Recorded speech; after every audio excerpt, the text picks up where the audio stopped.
ನಿಮ್ಗೆ ಹೇಳೋದಾದರೆ ಬೆಳಗಾವಿಯಲ್ಲಿ ಮಹಾರಾಷ್ಟ್ರ ಏಕೀಕರಣ ಸಮಿತಿ ಇದು ನಿರಂತರವಾಗಿ ನಮ್ಮ ರಾಜ್ಯದಲ್ಲಿ ಅವರು ದಬ್ಬಾಳಿಕೆ ಮಾಡ್ತಾ ಇದ್ದಾರೆ.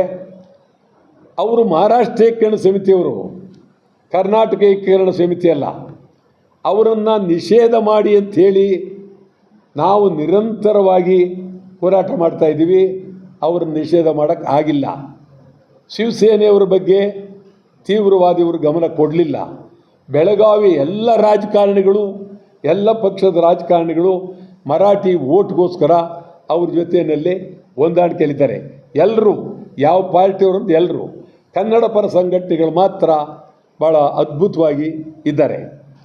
ನಾವೀಗ ತಾನೇ ನಮ್ಮ ಇಡೀ ಸಮಗ್ರ ಬೇಡಿಕೆಗಳನ್ನು ಒತ್ತಾಯ ಮಾಡಿ ನಾವು ವಿನೂತನವಾದಂಥ ಮತ್ತೊಂದು ಚಳುವಳಿ 26 ಏಪ್ರಿಲ್ 26ನೇ ತಾರೀಕು, ಬಹುಶಃ ನಿಮಗೆಲ್ಲ ಗೊತ್ತಿರ್ಬೋದು. ಈಗ ತೆಂಗಿನಕಾಯಿ ಅದು ಈಡ್ಗಾಯಿ ಹೊಡೀರಿ ಅಂತ ಅವತ್ತು ಯಾರು ಬೇಕಾದರೂ ಈಡ್ಗಾಯಿ ಅಂತ ದೇವಸ್ಥಾನ ಮುಂದಾರು ಹೊಡೀರಿ, ಮನೆಯ ಹತ್ರ ಹೊಡೀಲಿ, ಬೀಡಿ ಹತ್ರ ಹೊಡೀರಿ, ಹೋಟ್ಲ ಹತ್ರ, ಏನು ಯಾರಿಗೂ ತೊಂದರೆ ಇಲ್ಲ.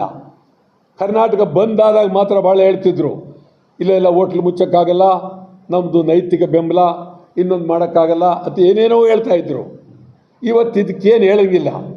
26ನೇ ತಾರೀಕು ಕನಿಷ್ಠ 2 ಕೋಟಿ ಈಡ್ಗಾಯಿ ಹೊಡೆಯುವ ಚಳುವಳಿ ಇಡೀ ರಾಜ್ಯಾದ್ಯಂತ, ಅಖಂಡ ಕರ್ನಾಟಕಾದ್ಯಂತ ಮಾಡಬೇಕು ಅಂತ ಮಾಡಿದ್ದೀವಿ. ಮಹದಾಯಿ, ಕಳಸಾ ಬಂಡೂರಿ ಅದ್ಭುತವಾಗಿ ನಮ್ಮ ಮಂಗಳೂರು ಮತ್ತು ಉಡುಪಿ ಇದು ಪ್ರವಾಸಿ, ಅದ್ಭುತವಾದಂಥ ಪ್ರವಾಸಿ ಕೇಂದ್ರ ಆಗಬೇಕು. ಮತ್ತು ಇಲ್ಲಿ ಕನಿಷ್ಠ ವರ್ಷಕ್ಕೊಂದು, ಇಲ್ಲಿ ನಾನು ಬೆಳಗ್ಗೆ ಇವತ್ತು ವರ್ಷಕ್ಕೊಂದು ಸಚಿವ ಸಂಪುಟದ ಸಭೆ ಎರಡೂ ಸೇರಿದಂಗೆ, ಕಾರವಾರ, ಉಡುಪಿ, ಮಂಗಳೂರು ಸೇರಿದಂಗೆ ಇಲ್ಲಿ ಅಧಿಕಾರಿಗಳು, ಮಂತ್ರಿಗಳು ಎಲ್ಲ ಸೇರಿ ಇಲ್ಲಿ ಸಭೆ ಮಾಡಿದ್ರೆ ಸ್ವಲ್ಪ ಅದಕ್ಕೆ ಶಕ್ತಿ ಬರುತ್ತೆ, ಅದಷ್ಟು ಅನುಕೂಲ ಆಗುತ್ತೆ. ಇದು ಈ ರಾಜ್ಯಕ್ಕೆ ಬಹಳ, ಕನ್ನಡಿಗರಿಗೆ ಉದ್ಯೋಗ ಅದಂತೂ ಇಲ್ಲವೇ ಇಲ್ಲ. ಇವತ್ತು ನಿಮ್ಗೆ ಹೇಳೋದಾದರೆ